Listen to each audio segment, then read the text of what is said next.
Estou ouvindo um som de alguma coisa, acho que é televisão, não? Isso. Obrigada. Pode? Bom, gente, hoje o nosso tema é bastante longo, mas eu juro que eu tentei, assim, resumir bastante nos slides, apesar de serem muitos slides. E em relação aos recursos, em vez de ficar falando um por um, eu preferia abranger, assim, toda a teoria geral e nos tópicos eu vou falando, eu vou comentando sobre os recursos específicos. Bom, como sabido, né, no processo, o juízo ele profere diversas decisões, contra as quais as partes, o Ministério Público e eventuais terceiros podem se insurgir. Então, assim, há uma grande possibilidade de interposição de recursos durante o curso processual. E essa é uma característica dos recursos, né, que é a voluntariedade. Ou seja, se não for voluntário, não é recurso, né? Acho que eu comentei na outra aula, se for, por exemplo, uma remessa necessária, não é recurso, é uma condenação contra a fazenda, não tem voluntariedade, então não é um recurso. O objetivo é sempre impugnar a decisão judicial, ou em razão de erro de procedimento, ou erro mesmo in iudicando, né, que é o erro no mérito, tipo, contra a injustiça da decisão, digamos assim. Então, assim, em regra, a interposição do recurso pressupõe a sucumbência, então você tem que ser, pelo menos, sucumbente em parte para poder recorrer, senão você não tem interesse recursal, né? Salvo em relação aos embargos de declaração, que às vezes você quer só retificar algum erro material, alguma coisa nesse sentido, mesmo tendo vencido a causa, digamos assim. A possibilidade, né, de recorrer, ela significa que a pessoa está insatisfeita, né, e inconformada com o conteúdo decisório. Então, a parte ela busca uma reanálise daquilo que já foi apreciado pelo judiciário. O nosso sistema jurídico adota o modelo recursal, que é fruto de um ambiente democrático, né? Então, a possibilidade de interpor recurso não deixa de ser uma forma de controle de um ato, né? No caso, o ato jurisdicional, enquanto o judiciário é um dos poderes estatais, né? Então, o recurso também compõe o sentido substancial do devido processo legal, porque, assim, a gente está falando de contraditório para a defesa, né, com todos os meios recursos. Então, o recurso é uma das formas de você conseguir exercer o direito do contraditório da ampla defesa. Como eu mencionei, em regra, você pede, né, para o outro órgão jurisdicional reapreciar aquela causa, né? Então, normalmente é um órgão distinto, um órgão judicial distinto. Tem algumas exceções, por exemplo, os embargos de declaração, né, que são opostos contra o mesmo juízo que proferiu a decisão, é ele mesmo que vai ver se tem vício ou não, e os infringentes, não infringentes do CPC de 73, estou falando dos infringentes da Lei de Execução Fiscal, que é o artigo 34 da Lei de Execução Fiscal, que é um recurso com valores baixos em que ele é interposto perante o mesmo juízo que proferiu a decisão. Recurso significa... Oi? Everton, embora esse recurso seja chamado de infringente, ele tem meio que... ele parece uma apelação, né? Isso, é como se fosse uma apelação, isso. É que o nome também não ajuda, porque no CPC de 73, a gente tinha, né, os embargos infringentes. Agora a gente não tem mais, que era quando a Câmara julgadora, ela julgava por maioria. Então, a parte ainda tinha esses infringentes. Hoje não existe mais. Hoje a gente tem aquela técnica do julgamento extensivo, né? Abre o julgamento automaticamente quando tem divergência. E esse infringente, realmente, assim, no começo eu achava até estranho, mas é uma apelação. É como se fosse uma apelação para essas causas de valor menor. Basicamente é isso. Obrigado. Mas, assim, a competência para julgar é do mesmo juízo que julgou a execução fiscal. Como eu mencionei, então, recurso você quer ter, pelo menos, ou a invalidação de um ato, né, como, por exemplo, um erro no procedimento, não foi observada uma regra de procedimento, ou a reforma mesmo do mérito, ou ainda o esclarecimento de algum capítulo da decisão, né, para isso que serve os embargos de declaração.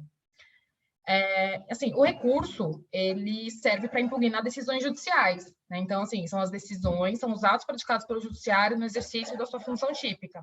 A sua função atípica, né, que são decisões administrativas, não vai caber recurso, né? Então, por exemplo, no que tange ao processamento dos precatórios, é muito administrativo, isso não é jurisdicional, então não cabe recurso. A gente tem até a súmula 733 do STF, não cabe recurso extraordinário contra a decisão proferida no processamento de precatório, porque o judiciário não está exercendo a jurisdição, né? O recurso é contra decisões jurisdicionais.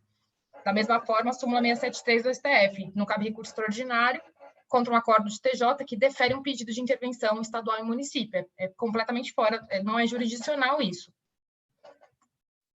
Bom, passando já para as características dos recursos, a primeira delas eu mencionei, que é a voluntariedade. Então, assim, se não for com vontade, não é recurso. Pode ser uma outra coisa, mas não é recurso, né? Tem que ter expressa previsão em lei federal. Por quê? Porque a competência privativa para legislar sobre direito processual é da União. Então, a lei tem que ser federal. Então, a gente tem, por exemplo, o CPC, né? O artigo 994, está falando, são recursos, tal, tem todos os incisos. A gente tem outros recursos previstos em leis extravagantes, como, por exemplo, a lei da ACP, né? A ação popular também prevê, dentre diversas outras. Né? A gente até comentou aqui do recurso dos embargos infringentes da lei de execução fiscal. Né? Então, tem que estar em lei federal. Por quê? Porque a competência para legislar sobre direito processual é da União. Então, o Estado, por exemplo, o Distrito Federal, não pode criar um recurso. É só o que está na lei federal. Taxatividade, mais ou menos nesse sentido, a gente tem um rol de recursos, né, que deve ser observado. Não dá para criar um recurso fora do que está previsto nessas leis federais. O recurso ele é interposto no bojo ali da relação jurídico-processual, então ele não cria uma nova relação jurídica, né, no mesmo processo, é endoprocessual. E também uma das características é a própria dialeticidade, que tem a ver com a fundamentação. Então, não basta você falar, eu quero recorrer. Né? Você tem que falar por que você está recorrendo, você tem que fundamentar. A dialeticidade, ela envolve isso, você fundamentar, você impugnar os capítulos que você quer, e a outra parte, ela vai responder, né, de preferência adequadamente, condizente com o que você disse. Né? Uma vez ou outra, eu já peguei algum recurso no sentido de, assim, requer a reforma da sentença. A pessoa nem só foi isso, requer a reforma, pede deferimento. Eu lembro até eu trabalhava no TJ na época, a gente não conheceu por decisão monocrática, porque é completamente inadmissível, né? Isso não é um recurso, você tem que fundamentar. Né? Então, por que você está recorrendo? Você tem que fundamentar. Para recorrer, a gente tem que ter sempre em mente dois aspectos, que é a legitimidade e o interesse recursal. Legitimidade para recorrer, né, legitimidade ativa, e o interesse. O interesse, ele envolve normalmente uma necessidade de um provimento jurisdicional. Se você não tem essa necessidade, você não tem interesse, né? Conforme, por exemplo, a súmula 99 do STJ, o MP tem legitimidade para recorrer no processo que oficiou como fiscal da lei, ainda que não haja recurso da parte. Então, imaginemos um processo em que o MP nem era parte, ele era só custos legis, e ele entende que houve um prejuízo, alguma coisa assim, ao interesse público, por exemplo. Ele pode recorrer enquanto fiscal da lei, mesmo que a parte não recorra, né? O próprio CPC fala, quem pode recorrer? A parte vencida, porque a gente está falando de sucumbência, o terceiro prejudicado, né, comprovando o prejuízo, e o MP. Nos casos em que o CPC prevê, por exemplo, o artigo 178 fala em que haja interesse público, social, de incapaz, etc. Uma coisa bacana que o CPC fez, CPC de 2015, é que ele unificou o prazo dos recursos. Então, todos passaram a ser interpostos em 15 dias. Isso foi muito bom, salvo os embargos de declaração, né, que são 5 dias. Os prazos processuais contados em dias são contados apenas em dias úteis. Isso é bastante positivo, ao meu ver. Em caso de litisconsortes, em regra, a gente sempre teve essa questão do prazo em dobro, né, quando tem litisconsortes no polo passivo. Mas o CPC ele fala, né, que não basta ser litisconsorte, tem que ser patrocinado por advogados diferentes. Advogados diferentes de escritórios diferentes. Então, são 2 corréus patrocinados né, representados pelo mesmo escritório, mesmo advogado, esse prazo não é computado em dobro, é simples. Da mesma forma, autos digitais, né, o processo digital, não tem o prazo em dobro para litisconsorte, é só nos físicos, né? Isso faz sentido porque não tem carga, né? Não tem sentido manter isso, sendo que você não faz mais carga, né, de processo eletrônico. Conforme a súmula 641 do STF, não se conta em dobro o prazo para recorrer, quando só um dos litisconsórcios haja sucumbido. Né? Então, sempre tem essa questão também do litisconsórcio. Então, não é sempre que vai ter o prazo em dobro, tá? Bom, outra questão que o CPC inovou é em relação aos honorários advocatícios recursais. Então, em segunda instância, já estão majorando aí, desde a entrada em vigor, né, do CPC lá em 2016. Então, assim, o parágrafo 11 do artigo 85 é claro, o tribunal, ao julgar o recurso, majorará os honorários fixados anteriormente. Então, assim, não é uma faculdade do tribunal, ele vai majorar, né, os honorários fixados anteriormente. Claro que não pode passar os percentuais. Então, por exemplo, uma causa comum é de 10% a 20%. Somando, não vai poder passar dos 20%, né? A ideia foi remunerar o trabalho adicional do advogado e desestimular a interposição de recursos infundados. É claro que não cabe essa majoração quando o rito, né, do processo exclui a condenação em honorários. Então, assim, mandado de segurança, não cabe condenação em honorários, né? Então, não adianta, por exemplo, teve uma denegação de ordem, apelou, não dá para majorar aquilo que não existia antes, você majora o que já tinha sido fixado antes. E como o IMS não tem honorários, não tem o que majorar, então não cabe. E uma coisa interessante que eu vejo bastante, muitas das vezes o TJ aqui de São Paulo, ele não majora falando que a parte contrária não se manifestou, não apresentou contrarrazões, não apresentou contraminuta. Mas, na verdade, o STF entende que cabe a majoração mesmo se a parte contrária não responder ao recurso. Tá? Porque isso, na verdade, também tem a ver com a interposição, não só com a parte contrária. Em relação à fazenda, o CPC ele estipulou faixas escalonadas de percentuais de honorários, conforme o valor da causa, né? Então, por exemplo, de 10% a 20% do valor da condenação ou do proveito, que for até 200 salários mínimos, e assim vai. São faixas escalonadas, né? Que é interessante. Então, assim, em regra, o CPC fala que os honorários devem ser fixados entre 10% e 20%, mas em relação à fazenda, a gente tem essas faixas escalonadas.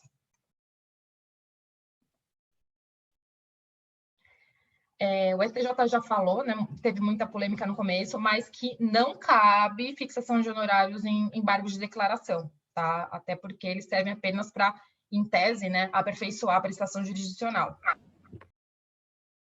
Alguém falou alguma coisa? Não? Tá. Na mesma toada, são indevidos honorários recursais no caso de recursos para o mesmo grau de jurisdição. Então, imaginemos um embargo de declaração contra uma sentença. Não vai majorar os honorários fixados na sentença. Na época, teve muita polêmica, porque o que aconteceu? CPC de 2015, o vigor começou em 2016, né, em março, e nesse meio tempo muitas decisões foram proferidas, anos ou depois, tal, mas todo mundo queria majoração dos honorários, né? Então, o que o STJ definiu? O enunciado administrativo 7 fala: somente nos recursos interpostos contra as decisões publicadas a partir de 18 de março de 2016 será possível arbitramento de honorários sucumbenciais recursais. Então, assim, a gente tem que ver a causalidade, né? De onde vem a fixação dos honorários? Da decisão, né? O fato de recorrer de uma decisão. Então, a decisão deve ter sido publicada a partir do vigor, da entrada em vigor do CPC, que foi 18 de março de 2016. Então, os recursos que já estavam ali pendentes de julgamento não se aplicaria, né? A gente tem aí alguns enunciados do Fórum Permanente de Processualistas Civis, normalmente formulados por pessoal da doutrina, operadores de direito em geral, mas que servem para devida interpretação, eles são úteis, né? Então, os honorários serão somados aos honorários de primeiro grau, né? Então, a gente soma do primeiro grau, segundo, terceiro, eventualmente, STJ ou STF, não podendo passar o percentual, por exemplo, causas comuns, 20%. São devidos em decisão tanto unipessoal, né, monocrática, quanto em colegiada. E no caso de provimento do recurso de apelação, o tribunal redistribuirá os honorários e arbitrará. Então, a ideia é, por exemplo, inverter o julgado em segunda instância, o tribunal inverte e majora. Como eu mencionei, os recursos são interpostos na mesma relação processual, né, no mesmo processo, não se inicia um novo processo, tanto que a parte contrária não vai ser citada para responder, ela vai ser intimada, né, porque a relação jurídico-processual já existia. E qual que é a função do recurso, né, sendo bem prático? Ele retarda a preclusão, ele impede a coisa julgada. Não recorreu, passou o prazo, acabou tudo, coisa julgada, agora você vai ter a rescisória, né? A ideia é jogar um pouco para frente o processo. Uma questão interessante tem a ver com o agravo de instrumento, né? A gente sabe que com o CPC de 2015, as hipóteses de cabimento do agravo são taxativas, né? Apesar do julgamento do STJ ter falado que cabe interpretação extensiva para alguns casos, né? Então, aquele rol do 2015 é basicamente o que decisões contra as quais caberia o agravo. Então, em tese, o que não está lá, fora essa interpretação do STJ, só pode impugnar na apelação, né, nas razões de apelação ou contra razões de apelação. É o que a doutrina chama de preclusão elástica, que está no 1009, parágrafo 1º do CPC. As questões resolvidas na fase de conhecimento, se a decisão a seu respeito não comportar o agravo, não são cobertas pela preclusão e devem ser suscitadas em preliminar de apelação, eventualmente interposta ou nas contrarrazões. Né? Então, assim, se não tiver apelação, essas questões nunca vão ser levadas em sede recursal.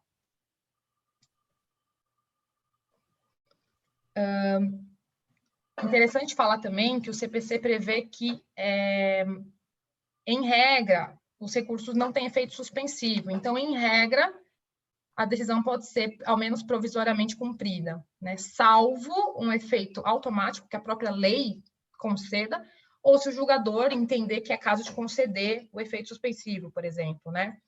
Então, assim, em tese não tem efeito, mas, por exemplo, em relação à apelação, o CPC fala, a apelação terá efeito suspensivo. Então, assim, não há dúvidas, a apelação tem efeito suspensivo, salvo naqueles casos do parágrafo 1º do 1012. Tem algumas hipóteses, né? Por exemplo, se na própria sentença for concedida tutela provisória de urgência, aí não tem efeito suspensivo. Tem aqueles casos, né?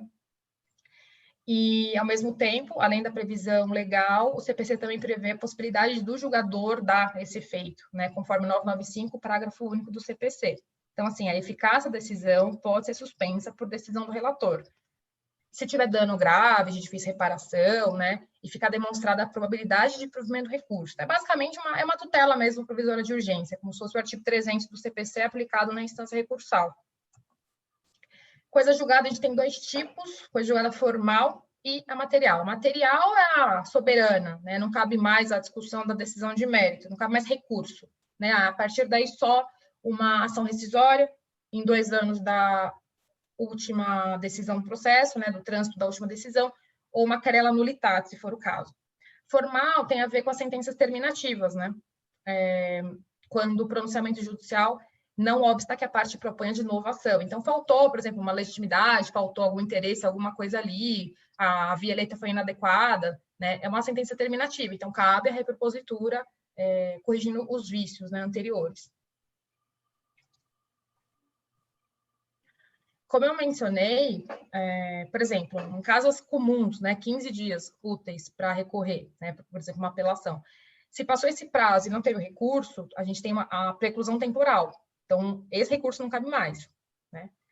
Então, assim, se depois desse recurso não coubesse mais nenhum, a gente tem a coisa julgada material, né? Só cabe a rescisória ou, eventualmente, a querela nulitate insanáveis, que é a ação declaratória de inexistência ou ineficácia da sentença.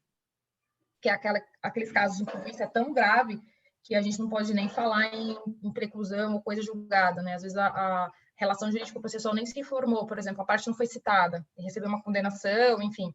E muitas das vezes a pessoa descobre isso quando tem um bloqueio de contas, de ativos, de patrimônio, e quando vai ver, desde o começo do processo não estava sabendo. Cabe até uma querela, né? Não precisa obedecer o prazo dos 2 anos da rescisória. Uma coisa interessante é que, em relação a isso, a gente tem umas exceções, né, à coisa julgada. Por quê? Porque tem relações jurídicas que são de trato continuado, trato sucessivo. Então, por exemplo, a gente vê muitos casos de pensão alimentícia, né, em que as pessoas pedem sempre assim, a revisão do valor, né, porque a condição do alimentante melhorou ou piorou, ou vice-versa, né? Então, a gente não pode tratar essas questões de uma forma muito estanque, elas podem variar, principalmente modificação do estado de fato. Em relação à investigação de paternidade também, a jurisprudência é vasta nesse sentido, né, de que, em alguns casos, faz-se mistério, ultrapassar até, às vezes, o prazo de 2 anos da rescisória, em atenção ao princípio da verdade real, né, sempre achar a paternidade da pessoa, né. Então, assim, tem casos em que, mesmo passados os 2 anos, não tem nenhum tipo de vício no processo, o STJ, ele admite, né, essa relativização da coisa julgada. Como eu mencionei no início da aula, o recurso ele serve tanto para corrigir erros de forma quanto de conteúdo, né? De forma, normalmente, anula o ato, né? Salvo se não tiver nenhum tipo de prejuízo. De conteúdo, a decisão seria injusta para a pessoa, né? Então, ela entende que aquela decisão não lhe é favorável e ela quer melhorar, ela quer uma outra decisão que vai substituir essa anterior. Em relação aos embargos de declaração, a gente sabe que tem uma função integrativa, ou meramente esclarecedora. Normalmente, às vezes, nem tem algum vício no sentido de omissão, obscuridade, contrariedade, mas a gente precisa pré-questionar para fins de recursos extremos, né? Então, o CPC prevê, consideram-se incluídos no acórdão os elementos que o embargante suscitou para fins de pré-questionamento, ainda que os embargos de declaração sejam inadmitidos ou rejeitados.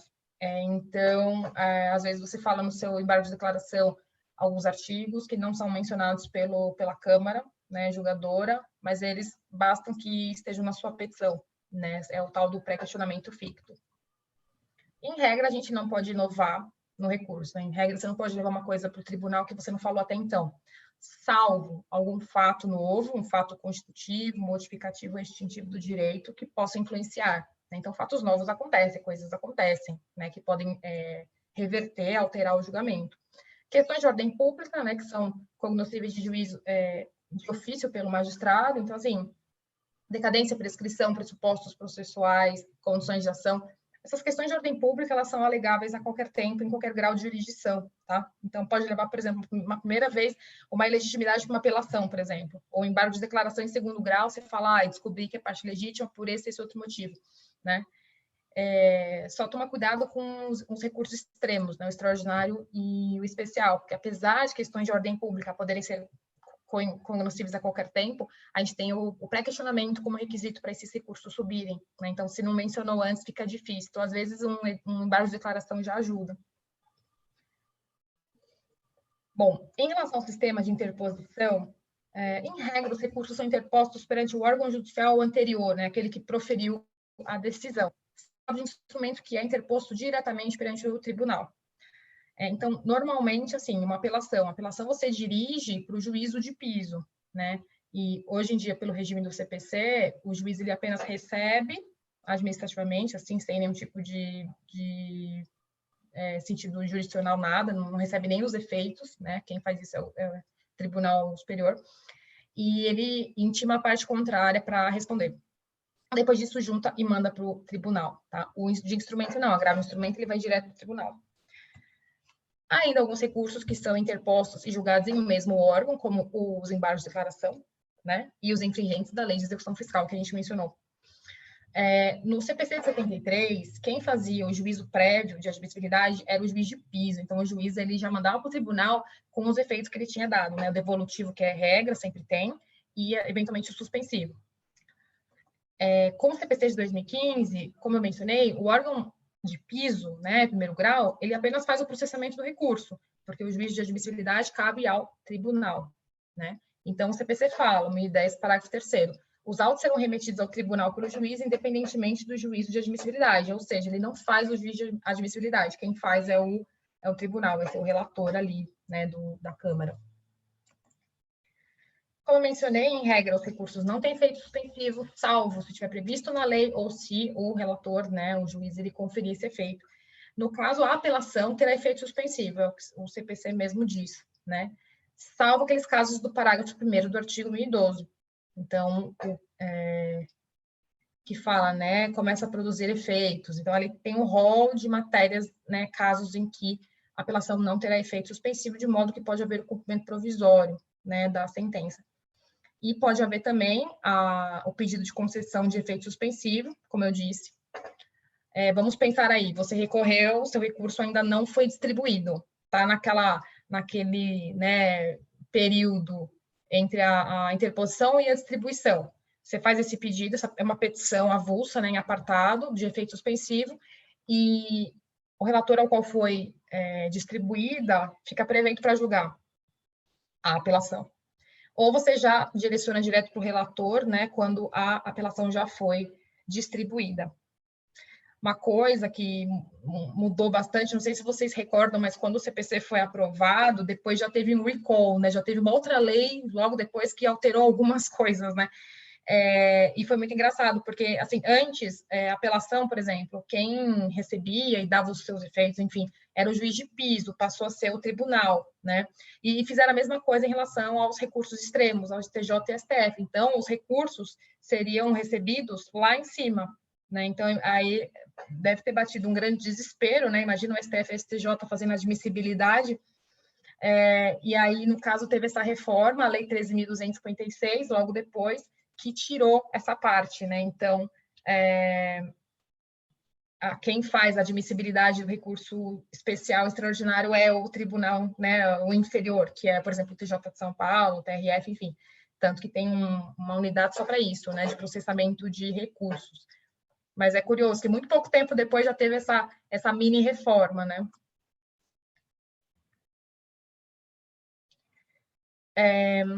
Bom, estando preenchidos os requisitos da admissibilidade recursal, o órgão judicial ele vai conhecer e entrar no mérito da causa. Caso contrário, ele pode julgar prejudicado, inadmissível, não conhecer por decisão monocrática.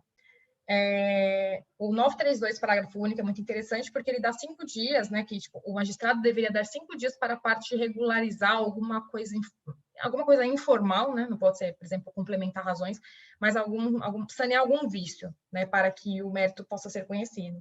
Porque o CPC sempre dá essa ideia, né, da primazia do mérito, sempre tentar superar preliminares ou vícios, sanar coisas para chegar ao julgamento de mérito efetivo. Em regra, tudo é passível de recurso, né? Claro que um ato ordinatório provavelmente não vai ser, né? Um mero despacho de processamento também não vai ser. Então, mas normalmente assim, a gente tem um pronunciamento jurisdicional e um conteúdo decisório, cabe recurso, a ideia é mais ou menos essa. Até dependendo, a gente tem às vezes um despacho que é simples, tal, só que às vezes teve um vício nele, não cabe um embargo de declaração? Pode caber, né? Colocou ali um nome errado, ou falou, enfim, qualquer coisa, uma coisa que não seja de mérito, mas teve um vício, cabe ED, né? Isso que a gente tem que sempre ver. Lembrando, claro, que em relação ao agravo de instrumento, o CPC prevê o rol taxativo, né? Taxativo mais ou menos, né? O STJ interpretou no sentido de que cabe a interpretação extensiva em alguns casos. Em relação à preclusão elástica, como eu mencionei, são aquelas matérias não agraváveis que você leva ali para sua apelação, né? Para as razões de apelação ou contra-razões. Em relação às decisões monocráticas do relator, como eu mencionei, ele pode não conhecer de recurso que esteja prejudicado. Por exemplo, você agravou uma decisão de indeferimento da liminar, né, em primeiro grau. E entre o recebimento do agravo e o julgamento, teve uma sentença, né? Então, o recurso, provavelmente, né, ele não vai ser conhecido porque está prejudicado, né? Porque ele perdeu o objeto. Então, isso pode ser por monocrática, não precisa ser acórdão para levar para a sessão de julgamento, etc. Então, assim, em relação aos recursos, a gente tem 2 tipos de juízo. A gente tem o juízo de admissibilidade, para ver se tem todos os seus requisitos, os intrínsecos e os extrínsecos, e o juízo de mérito, que é propriamente a matéria ali, né, deduzida. A ideia é de economia processual. Vamos tirar já da frente aquilo que não vai chegar a resultado nenhum. Então, se já tiver vício, às vezes insanável, já não conhece e acabou o processo ali, né? Não fica jogando para frente uma coisa que não vai ter resultado nenhum. Como eu mencionei, o prazo de 5 dias que o CPC dá, né, no 932, é só para corrigir vícios formais, tá? Nunca de mérito. Nunca assim, você não juntou as razões do seu recurso, te dou 5 dias para juntar. Não, porque em tese você já deveria ter juntado, né? Então, se recorreu e não juntou todas as suas razões, teve a preclusão consumativa. Uma coisa interessante também que eu acho bacana falar é no caso de recurso considerado descabido, né?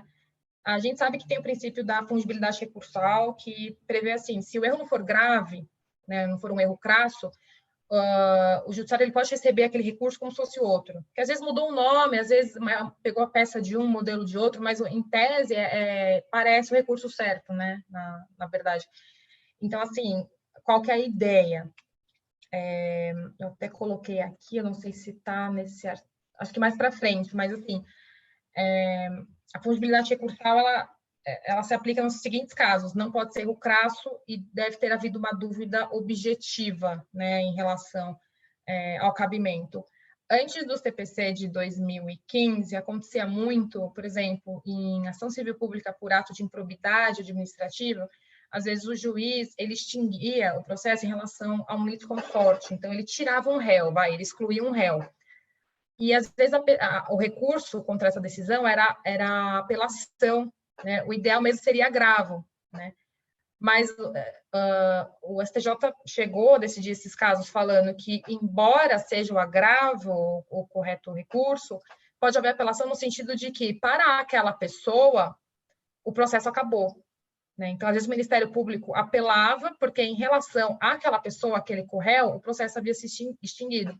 Então, caberia apelação, porque teria terminado o processo. Então, eles acabaram recebendo, determinando que os tribunais inferiores recebessem esse recurso de apelação como se agravo de instrumento fosse. É que agora, com o CPC de 2015, não tem mais dúvida, porque o 1015 fala, né, que cabe agravo de instrumento quando se exclui algum litisconsorte, mas antes a gente não tinha essa previsão. O enunciado 551 do Fórum Permanente de Processualistas Civis, eu achei muito interessante, porque fala da questão da intempestividade e do prazo de 5 dias úteis, né, para o recorrente sanear algum tipo de vício formal. Até para intempestividade, isso que eu achei curioso. Tipo assim, olha, recorrente, o seu recurso me parece intempestivo, eu te dou 5 dias para ver se você comprova alguma causa de prorrogação, suspensão ou interrupção, né? Porque às vezes teve uma indisponibilidade do sistema e sai comunicado do tribunal. Então é bacana dar uns 5 dias para, em vez de já falar, não conheço porque é intempestivo, né? Às vezes a parte ela comprova porque que não atendeu ao prazo, né? É legal. Em relação aos requisitos de admissibilidade, a gente tem os intrínsecos e os extrínsecos. Os intrínsecos são aqueles evidentes, né? Eu costumo falar, tipo, a gente tem uma decisão, a gente tem que saber qual que é o recurso que cabe contra essa decisão. Então, igual o 1009 do CPC fala, da sentença cabe apelação. É isso, né? Os extrínsecos, eles não têm a ver com o conteúdo, com a decisão em si, são aspectos formais, né? Então, por exemplo, para interpor RE e RESP, tem que ter pré-questionamento, para RE tem que ter repercussão geral, e dentre outras coisas, né? O preparo, o prazo, etc. Como eu mencionei, a gente tem um rol taxativo de recursos, né? E tem que estar em lei federal, isso é básico, né? Porque a competência para legislar sobre o processo é da União. Depois, você tem que ver se a decisão é recorrível, né? E se for recorrível, qual o recurso cabível? Legitimidade, como eu mencionei no começo da aula, é para a parte vencida, tem que ter uma sucumbência, ainda que parcial, ainda que mínima, né? Pode ser pelo terceiro prejudicado ou pelo Ministério Público, como parte ou fiscal da ordem jurídica. Em relação aos honorários sucumbenciais, a jurisprudência pacífica no sentido de que o advogado pode buscá-los em nome próprio, né? Então, esse capítulo da sentença, ele é cumprível, digamos assim, o próprio advogado pode entrar em nome próprio para cumprir, para receber esses honorários. Então, pode ser no nome dele ou no nome da parte. Coloquei um exemplo aqui para ver questão de interesse recursal, muito simples. Você recorre para ter um pronunciamento judicial mais favorável, né? Salvo embargo de declaração. Às vezes só errou um número, só errou uma letrinha e você quer corrigir aquilo. Mas, por exemplo, João ajuiza uma ação de conhecimento de cunho condenatório contra o Estado de São Paulo. Ele quer receber danos morais sofridos em razão de uma conduta do Estado. Ele requereu R$10.000 a título de indenização.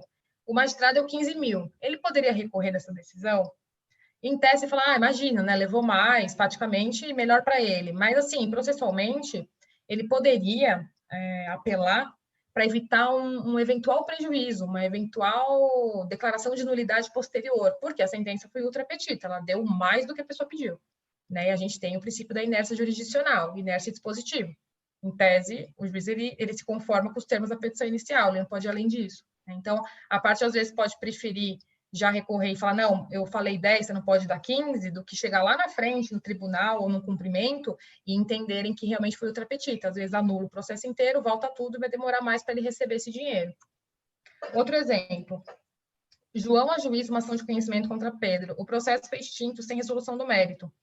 Pedro pode recorrer dessa decisão? Então, imagina um processo assim, o João ajuizou uma ação e foi extinto por exemplo, não tinha uma condição da ação, não tinha um interesse recursal, um interesse de agir, né?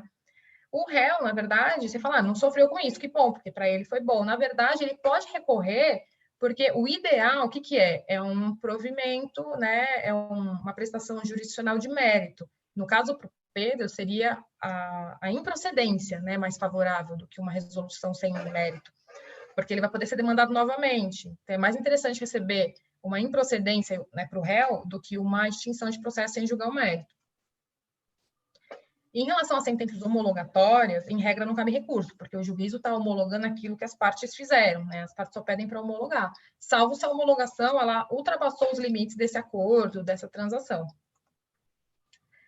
Em relação aos pedidos alternativos, é interessante, por exemplo, se você pede A e B alternativamente e não se manifesta assim, não manifesta uma, como é que eu vou dizer, uma preferência por um deles, o juiz pode julgar de uma outra forma, você não tem interesse recursal, né? Agora, quando é subsidiário, você quer o principal. Então, se o juízo ele acolhe só o subsidiário, você tem interesse recursal para que o primeiro pedido seja acolhido.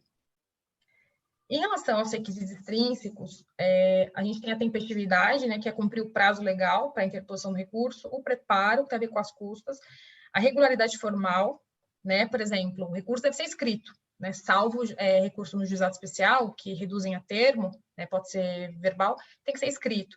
E a inexistência de fato impeditivo ou extintivo do direito de recorrer, que normalmente, assim, imagina que você está tendo um comportamento completamente contrário à sua vontade de recorrer. Você foi lá e cumpriu, né, ou você está fazendo estudo para cumprir e recorre falando que não vai cumprir porque não pode, né? Na verdade, é um fato extintivo do seu direito de recorrer. Então, como eu mencionei, o CPC de 2015 ele unificou o prazo recursal para 15 dias, salvo o ED, que continua 5, né? E prazos contados em dias, prazos processuais, são dias úteis, né? Por que eu falo prazos processuais? Parece óbvio, né? A gente está falando de processo. Mas não, porque às vezes é um prazo para cumprir uma liminar, e prazo para cumprir liminar não é processual, né? Na verdade, é mais civil, é de obrigação de fazer. Então, esses prazos vão ser contados em dias corridos, tá? Salvo disposição em contrário, os prazos são contados, excluindo o dia do começo e incluindo o vencimento, né? Considera-se data de publicação, dia útil seguinte ao da disponibilização da informação no Diário de Justiça Eletrônico. E a contagem terá início no primeiro dia útil que seguiram da publicação. Isso é treino, né, gente? Isso, na teoria, às vezes parece estranho, mas você começa a receber intimação, fica mais tranquilo. O termo inicial é da intimação, da decisão. A advocacia em geral, né, a intimação se dá por DJE. Algumas entidades, né, os entes federados, Defensoria, Ministério Público, tem prazo em dobro, né? O 183 do CPC fala dos entes federados, das autarquias e fundações de direito público. Então, o prazo em dobro para qualquer manifestação processual, então, diferentemente do CPC de 73, o de 2015 prevê o dobro em tudo.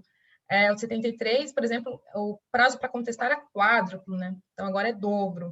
O de recorrer já era dobro, né? Hoje, o CPC fala qualquer ato praticado por estes entes. E terá contagem a partir da intimação pessoal, que pode ser por carga, remessa ou meio eletrônico, né? Então, a gente está tendo muita intimação, citação por meio eletrônico, pelo portal. Ministério Público da mesma forma e Defensoria Pública da mesma forma. Interessante em relação à Defensoria que o parágrafo 3º do 186, né, do CPC prevê que o prazo em dobro também se aplica aos escritórios de prática jurídica das faculdades de direito, que são reconhecidas na forma da lei, e as entidades que prestam assistência jurídica gratuita em razão de convênios firmados com a Defensoria Pública, porque, na verdade, estão fazendo o papel de defensoria, então computa o prazo em dobro normalmente. E, como eu mencionei, os litisconsortes, para ter o prazo em dobro, né, eles têm que ter diferentes procuradores e tem que ser auto físico, porque auto eletrônico não faz mais sentido, né? Todo mundo pode peticionar a qualquer momento, então não faz sentido o prazo em dobro para mais de um litisconsorte. Uma coisa que mudou também, né, o entendimento, tem a ver com a tempestividade do ato prematuro. Então, o que acontece? Às vezes, você tem ciência de uma decisão antes dela ser publicada e você já recorre. Antigamente, nem tanto antigamente assim, entendia-se que o ato era prematuro e não seria conhecido, né? Principalmente assim, um acórdão de segunda instância, imagina que foi conhecido de uma outra forma, a parte pegou o processo ou estava na sessão de julgamento antes de publicar e já viu que perdeu e já entrou com RESP, por exemplo, antes de publicar no Diário Oficial. Então, antigamente, nem tanto antigamente, como eu estou falando, entendia-se que o recurso era intempestivo, digamos assim, por prematuro, era o contrário, né? Que precisaria, por exemplo, ratificá-lo depois da publicação. Hoje em dia, entende-se que não precisa mais ratificar, a súmula 418 foi cancelada, você só precisa ratificar ou complementar razões se houver alguma modificação da decisão. Por exemplo, imaginemos que você entrou com o RESP, mas nesse meio tempo teve embargo de declaração e mudou um pouquinho do acórdão. Então, você pode mudar um pouco das suas razões do RESP, mas só nesse caso. Eu coloquei aqui alguns exemplos, mais para a gente treinar, quando, né, o pessoal tiver acesso ao material também. Vamos imaginar uma sentença disponibilizada no DJE dia 20/8, eu coloquei até o calendário aí, de 2018, né, uma segunda-feira. O réu apelou dia 12/9. O recurso seria tempestivo? Então, a primeira coisa que a gente tem que ver é, a questão não trouxe nenhum tipo de qualificação da parte, né? Não é defensoria, não é MP, não é fazenda, então a gente entende que é o prazo normal, né? Comum, digamos assim. Então, se no dia 20, que era uma segunda-feira, dia útil, foi para o DJE, considera-se publicado dia 21. E o primeiro dia a gente pula, então começa do dia 22. Então, o prazo de 15 dias para apelar começa do 22. Então, nesse caso, será que está tempestivo? Vamos ver. 1, 2, 3, 4, 5, 6, 7, 8, 9, 10, 11, 12, 13, 14, 15. 15 dias úteis vai dar dia 10 de setembro. Então, seria intempestivo esse recurso, tá? Lembrando que são dias úteis. Pula final de semana e feriado. Um outro exemplo que eu coloquei aqui, que relaciona a Fazenda Pública, prazo em dobro, é de uma decisão interlocutória disponibilizada no DJE dia 6/9. A Fazenda entrou com agravo dia 23, vamos ver se é tempestivo. Então, 6/9 para o DJE. Publica, considera no dia seguinte útil, dia 7 é feriado. Então, o primeiro dia teria sido dia 10, né, segunda-feira, e o primeiro dia você pula, então começa dia 11. 1, 2, 3, 4, 5, 6, 7, 8, 9, 10, 11, 12, 13, 14, 15, 16, 17, 18, 19, 20, 21, 22, 23, 24, 25, 26, 27, 28, 29... Aparentemente, pelas minhas contas, não, né? Porque são 30 dias úteis e você precisa pular o dia 7, que foi feriado, 7 de setembro. Esses exercícios são bons para dar uma treinada, porque às vezes parece na teoria muito estranho, mas quando você coloca no papel fica mais simples. Preparo são as despesas com o processamento do recurso. A gente tem nos processos físicos ainda, né, além das custas, o porte de remessa-retorno, né, aquela coisa de mandar o processo fazer voltar e tudo mais, né. Agora, cada vez menos isso vai acontecer, porque os autos, né, são eletrônicos, né. A Fazenda Pública tem isenção legal, então não precisa pagar isso, né. Embargo de declaração não precisa recolher preparo, né. Uma forma de recorrer, que não é a principal, é a forma adesiva. O que é recurso adesivo? Recurso adesivo, ele é acessório do principal. Então, a parte contrária, ela só está recorrendo porque você recorreu antes, tá? É como se fosse uma segunda chance. Em tese, se você não recorresse, a outra parte também não ia recorrer. Mas já que você recorreu, a parte recorre, né?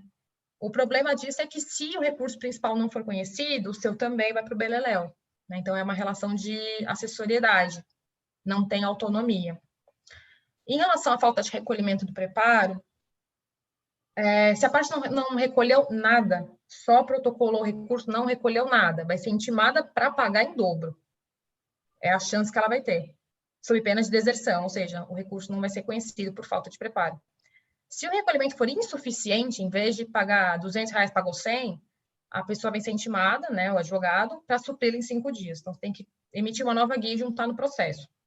Claro que o juiz, né, se o recorrente comprovar um justo impedimento, ele pode relevar a pena da deserção e dar mais 5 dias para recolher as custas.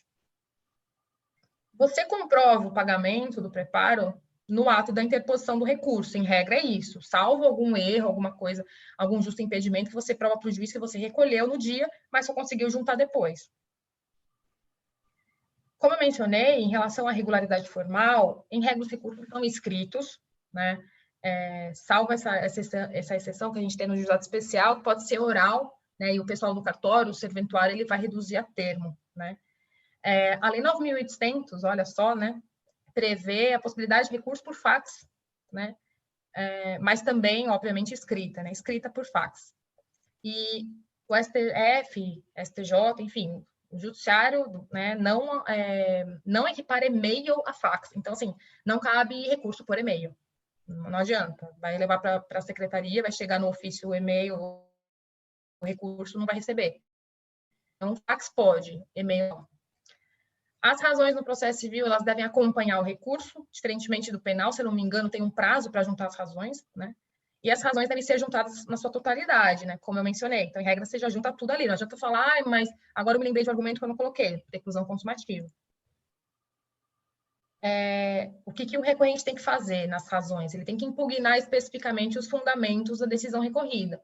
Eu vejo muita decisão do TJ falando, olha, você não impugnou especificamente, foi genericona, o seu recurso é genérico, está aparecendo a contestação, sabe? E eles não estão conhecendo mesmo. É o 932 terceiro e, manda bala por monocrática, eu não conheço, né? Que mais? Ah, tá. Como eu mencionei, algumas coisas podem acontecer que vão tirar, digamos assim, o seu direito de recorrer, né?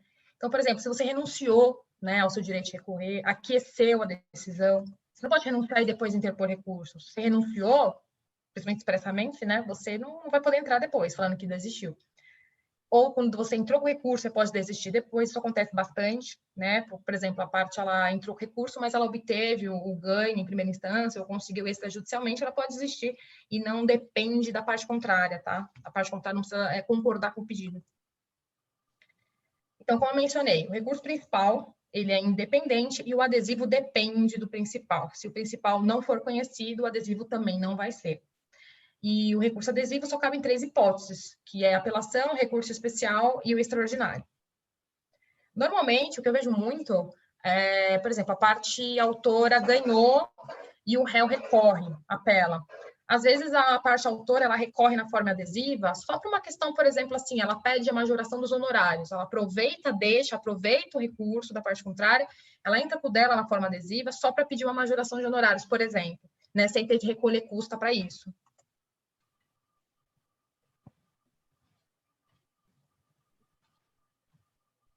Coloquei um caso prático aqui. Imaginemos uma ação de cobrança no valor de 30 mil, o juiz julga parcialmente procedente e deu 20 mil. Né? Então, teve a sucumbência recíproca, né? 20 e 10. Ambas as partes podem recorrer na forma principal. Mas pode ser que a autora aceite o resultado, não recorrendo. Só que a ré recorreu, ela não quer pagar nem os 20. Se a autora soubesse que a ré interporia o recurso, também teria recorrido para tentar obter o resultado mais favorável, em vez de 20 mil levar 30. Então, nesse caso, a lei lhe dá uma segunda oportunidade de recorrer, se já tiver ultrapassado o prazo. Aí ela recorre na forma adesiva. Bom, alguns princípios eles são fundamentais, né, ao direito recursal, orientando aí a aplicação dos recursos e tudo mais.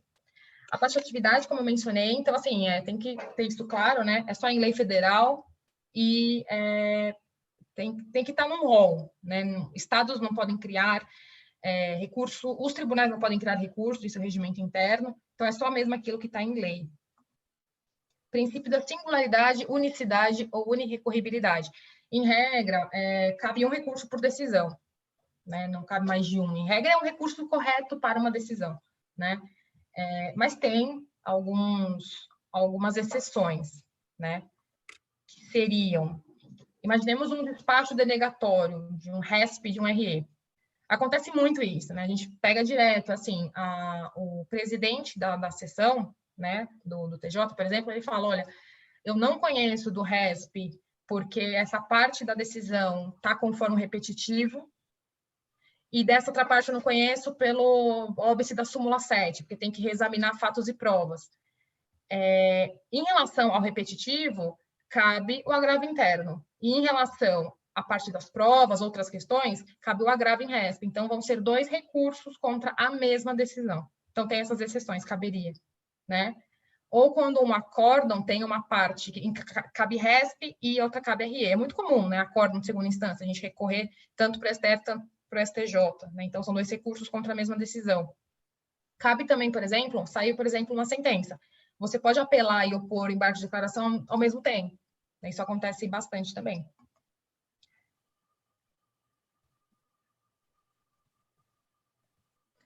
Em relação à tutela provisória de urgência, em regra, a gente sabe que ela é proferida no curso do processo, né? Então, em regra, pode ser liminarmente, logo no início, ou durante. Mas, às vezes, a tutela, ela é concedida no bojo da sentença. Então, o juiz julga procedente e ele já dá a tutela ali, né? Nesse caso, cabe a apelação para impugnar, inclusive, esse capítulo da sentença que fala da tutela, né? Quando a tutela é deferida incidentalmente, cabe o agravo, né? O artigo 1015, inciso 1º, fala isso. Agora, quando ela está no bojo da sentença, ela é um dos capítulos da sentença, então cabe apelação mesmo assim. Em relação à fungibilidade dos recursos, é isso que eu estava querendo falar aquela hora, que eu já expliquei mais ou menos. Para que ele seja aplicável, não pode ser erro grosseiro, então você interpõe o recurso, na verdade seria outro, mas tem uma dúvida objetiva do cabimento e o erro não é grosseiro, né? Então, sim, vamos recebê-lo da forma como deveria ter sido interposto. E, assim, não pode ter havido preclusão. O CPC é bom nisso, porque ele uniformiza os prazos em 15 dias, né? Então, dificilmente você vai perder a possibilidade aí de ter os recursos conhecido como outro por causa de prazo, que normalmente é tudo 15 dias mesmo. O princípio da proibição da reformácio in pejos é aquele princípio que proíbe, né, que você tenha uma decisão pior, né, uma decisão que, na verdade, tipo, prejudique a sua situação. Porque você não quer recorrer para ser prejudicado, você quer recorrer para ter a sua situação melhorada, né? Então, o julgamento do recurso não pode agravar a situação do recorrente. Salvo, eventualmente, vamos pegar aí uma questão cognoscível pelo juízo, assim, de ofício, né? Então, uma questão que, às vezes, o juiz bate o olho, o relator, enfim, ele fala, olha, aqui tinha decadência, aqui tinha prescrição, ou a via processual que você escolheu não é o caso, por exemplo, o mandado de segurança. O relator pode falar, olha, eu acho que isso aqui deveria ter dilação probatória, então a via processual que você elegeu está equivocada, ele pode extinguir sem julgar o mérito. Isso é ruim para você em tese, mas ele pode fazer isso, nesses casos pode. A gente tem, no âmbito recursal, a teoria da causa madura, né, como eu estou mencionando, e o princípio da vedação da reformácio in pejos. A causa madura é mais ou menos assim, a causa não foi julgada no mérito em primeira instância, mas no recurso, já pode ser julgado o mérito sem ter que voltar para a primeira instância para produzir prova, ou alguma coisa do tipo, né? Então, é quando o processo já está em condições de imediato julgamento. Como eu mencionei, o tribunal pode pegar uma sentença baseada no 485, que é a extinção do processo sem resolução de mérito, e superar algum óbice pelo qual tenha sido extinto nesses termos e já entrar no mérito. Igual eu mencionei aqui no parágrafo 4º. Quando o tribunal ele reforma uma sentença que reconheça decadência ou prescrição, o tribunal, se possível, julgará o mérito, examinando as demais questões, sem determinar o retorno do processo ao juiz de primeiro grau. Então, em tese, já julgar lá mesmo, se for caso, matéria de direito, principalmente, quando não precisa mais julgar, de dilação probatória. O princípio do grau de jurisdição, gente, ele não está previsto na nossa Constituição, só que ele está implícito, né, na Constituição. A ampla defesa, né? Como você fala, tipo, que todo mundo tem direito ao contraditório e ampla defesa, com todos os recursos e meio inerentes, você está querendo dizer que sim, pode recorrer, em regra sempre, né? E a partir do momento que a Constituição ela outorga a competência recursal aos tribunais, subentende que cabe recurso, né? Que eles vão julgar alguma coisa. E está explícito na Convenção Americana de Direitos Humanos. Por fim, os recursos têm efeitos, né? Em relação às pessoas e em relação à matéria, né? São as consequências por determinação legal. Então, você não vai pedir, por exemplo, eu quero que o recurso abranja tal coisa. A lei já dá esse efeito, digamos assim, é natural, é automático, né? Efeito devolutivo. Efeito devolutivo, ele existe em todos os recursos, porque você vai devolver aquela matéria para um órgão jurisdicional, quer para o mesmo órgão, quer para outro, né? Então, ele devolve ao órgão o conhecimento da matéria impugnada. Você não precisa pedir, né? Você já está falando que você quer a reforma, então, obviamente, você está devolvendo a matéria.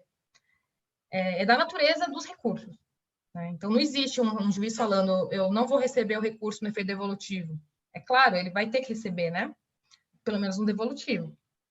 O efeito devolutivo, ele tem a dimensão horizontal e a dimensão vertical.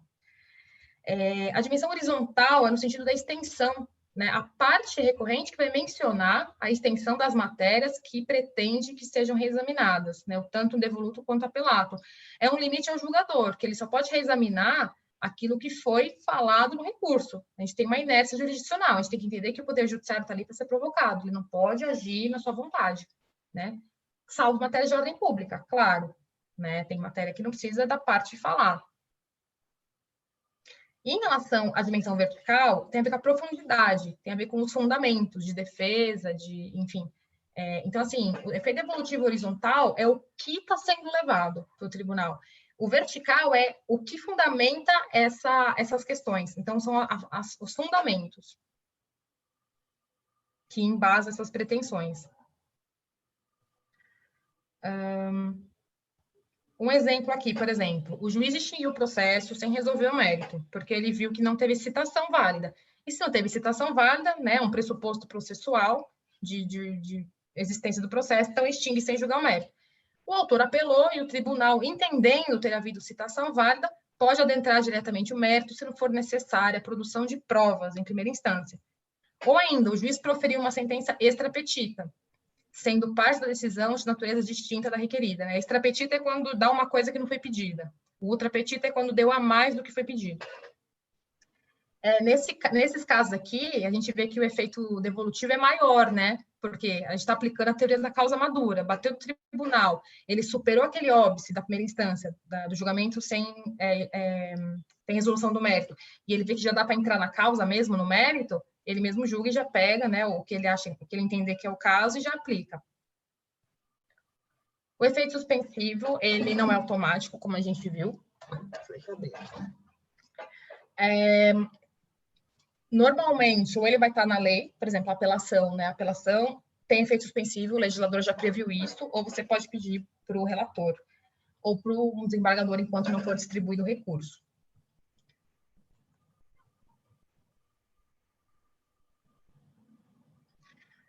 Aqui tem os dispositivos, né, falando da concessão do efeito suspensivo, há vários tipos de recurso.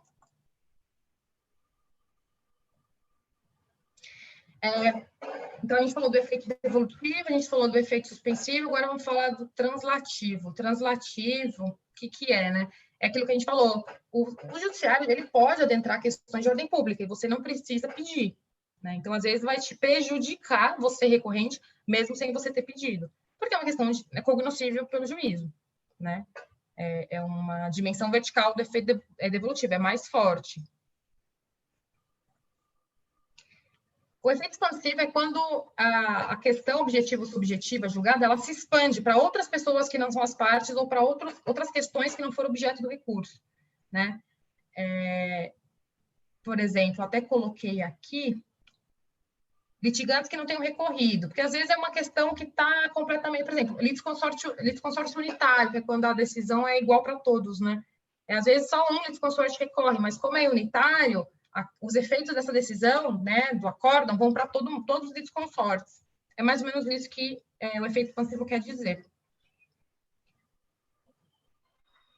Por exemplo, uma ação de indenização ajuizada por uma vítima de acidente de trânsito em face daquele que dirigiu o veículo e de seu proprietário, e houver a condenação de ambos, vamos imaginar que ambos foram condenados, mas só o recurso de um subiu, né, para o tribunal. Se tiver o provimento desse recurso, o outro vai se beneficiar, porque a matéria alegada é comum. Né? Então, vamos imaginar que chegou lá, o TJ falou, olha, dano não existiu, ou a culpa foi exclusiva da vítima, que é o autor. Embora só um dos litisconsórcios tenha apelado, essa decisão ela vai se expandir, ela vai afetar o outro. Né? Então, é um efeito expansivo subjetivo, porque atinge a outra pessoa que não recorreu. Né? O efeito regressivo é muito interessante, muitas pessoas não dão valor. Eu tenho visto no meu trabalho que é possível ele ser efetivo. É difícil o juiz voltar atrás, até porque demandas em muita quantidade, a ideia é sempre jogar para frente, né, o tribunal que resolva, mas às vezes tem frutos, tá? O efeito regressivo é uma retratação, né? A pessoa recorreu e você, juiz do que proferiu a decisão recorrida, fala, opa, acho que dá para voltar atrás. É o famoso juiz de retratação. Os recursos que sempre têm esse efeito são o agravo do instrumento e o interno, né? A apelação, em regra, não tem esse efeito, o juiz ele recebe o recurso, pede para outra parte se manifestar e joga para o tribunal. Salvo, tem casos em que cabe o efeito regressivo em caso de apelação. 485, que é a extinção do processo sem resolução do mérito, o juiz pode se retratar. O 332, caso de improcedência liminar do pedido, o juiz pode se retratar se tiver apelação. E o 331 também, que é o caso de indeferimento da inicial, o juiz pode se retratar. Então, você apelou porque a sua inicial foi indeferida, aí você comunica o juízo que você, né, obviamente, você interpõe a apelação perante o juízo de primeiro grau, e ele vai ver e falar, não, peraí, eu volto atrás, então, cancele esse recurso aí que a gente vai julgar, eu vou receber sua inicial, isso pode acontecer. Tem também previsão no ECA, né, no Estatuto da Criança e Adolescente, a apelação, o juiz tem 5 dias para se retratar, se ele quiser, acho que está no 198 do ECA. E claro, né, gente, o efeito substitutivo, a decisão posterior, ela vai substituir a anterior. Então, vai ser o acórdão, né, que vai ser cumprido, não mais a sentença, né? O efeitativo... Oi, desculpa.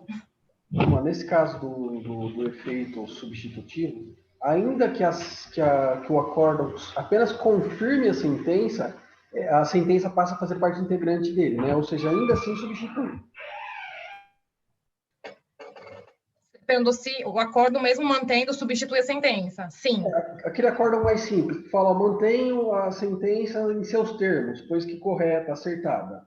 Ele não discorre novamente sobre as questões, mas ele só mantém a sentença. Ainda assim, aquela sentença passa a fazer parte integrante do acórdão, substituindo a decisão de primeiro grau, né?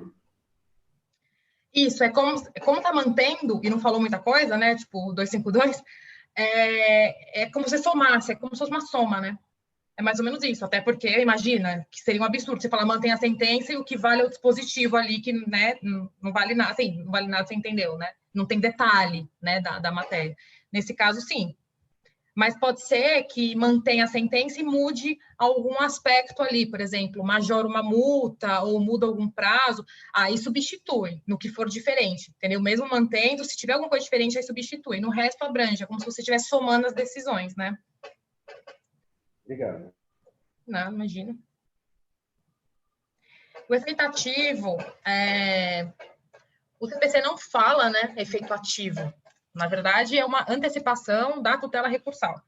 É muito comum ser pedido em agravo de instrumento, né? Então, tem muito relator que fala conceda o efeito suspensivo ativo ou ativo suspensivo. Você está dando aquela tutela que a pessoa quer, mas você está dando liminarmente. A ideia é mais ou menos essa. Efeito interruptivo. Alguns recursos têm, no nosso caso, é o embargo de declaração, né? A gente sabe que tem efeito interruptivo. Antes do CPC, algumas leis previam que era suspensivo, tal, mas o CPC veio e falou, olha, é interruptivo, então interrompe, né? Você opõe embargo de declaração, o juiz julga, publicou. A partir da publicação, né, a intimação da decisão dos EDs, o prazo recomeça do zero. Olha só, consegui mais rápido do que eu imaginei. Que horas são? 8h22? Olha, eu falei, apesar do excessivo número de slides, eu consegui dar uma acelerada aqui. Se alguém quiser falar alguma coisa, eu estou à disposição. Bom, eu já tirei minhas dúvidas durante a aula. Se alguém quiser, fique à vontade, gente.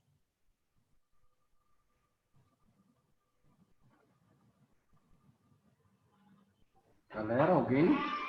Alguém? Não, eu não tenho dúvida. Mas, professora, você poderia disponibilizar o slide para a gente? Com certeza, eu já ia esquecer, ainda bem que você falou. Vou mandar aqui no chat, peraí. Tá bem.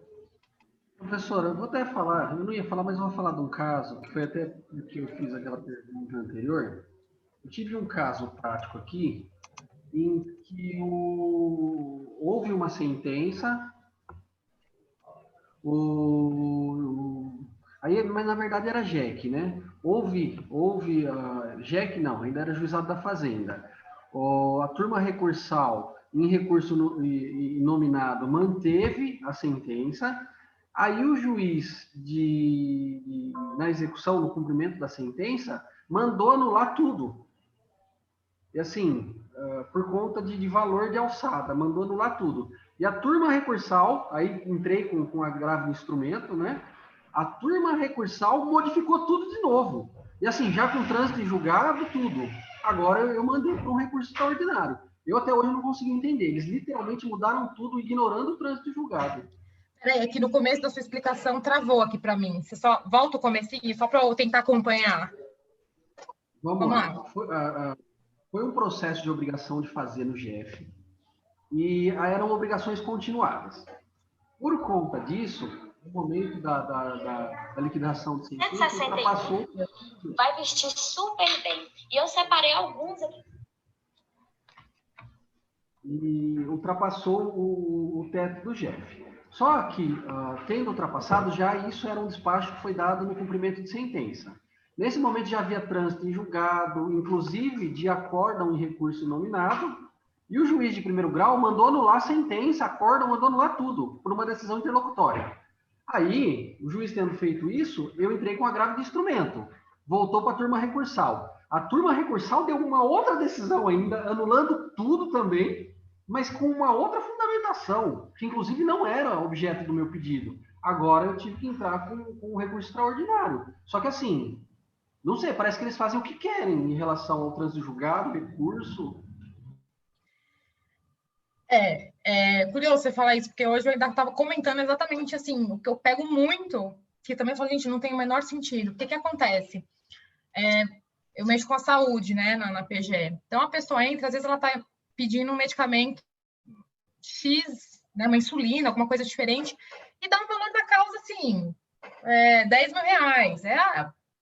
Para fins fiscais, nem corresponde, né, ao valor da insulina. E aí, normal, mas ela entra na vara da fazenda, não no juizado da fazenda. Ela entra na vara porque ela quer, tal, porque vai ter perícia e tudo mais, né? Tem coisa que é inviável no juizado. E aí a gente agrava, por exemplo, a liminar foi deferida. Bate ali no TJ, o relator fala, o valor da causa é 10 mil, é menos de 60 salários mínimos. Remeto para a turma recursal do colégio, sendo que a causa está sendo julgada pela vara da Fazenda Pública, que é a vara comum da Fazenda. Isso está acontecendo direto. Assim, é uma coisa... E, assim, na prática, o ideal, então, pelo menos, seria fazer uma coisa, assim, correta tecnicamente. Então, o primeiro grau vai ter que ir para o juizado, né? Já que a competência recursal, conforme o entendimento do Jota, seria da turma. Mas não, às vezes julga pela turma e volta para a vara comum da Fazenda. Está acontecendo muito, estou achando assim uma coisa do outro planeta. Eles batem, tudo para não julgar o agravo, estou achando, porque bate o olho no valor da causa inicial, e manda embora isso daqui. Mas não é isso, porque eles falam que o valor da causa, né, como a competência do juizado especial da fazenda absoluta, diferentemente do JEC, né, que é facultativo, né, você entrar ou não, eles mandam embora.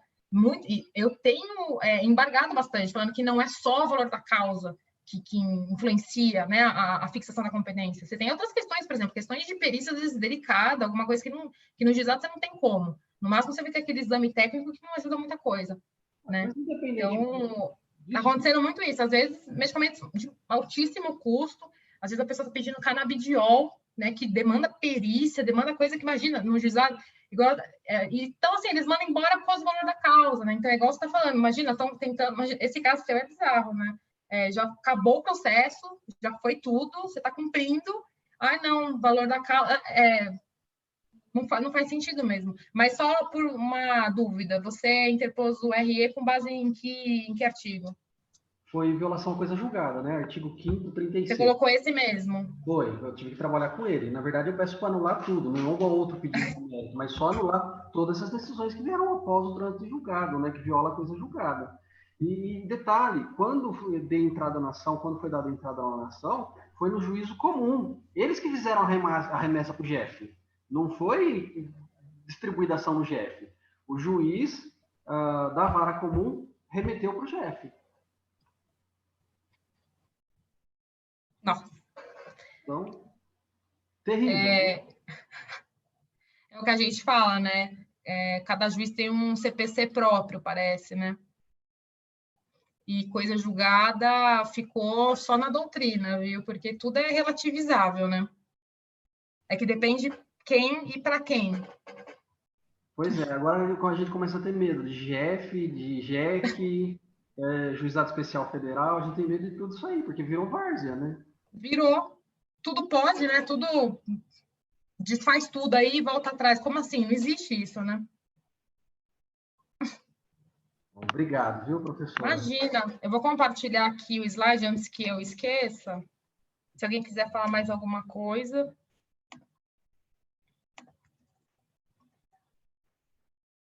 Onde está o slide? parece que ninguém mais tem perguntas, eu vou pausar a gravação. Tá bom, só deixa eu procurar aqui, peraí.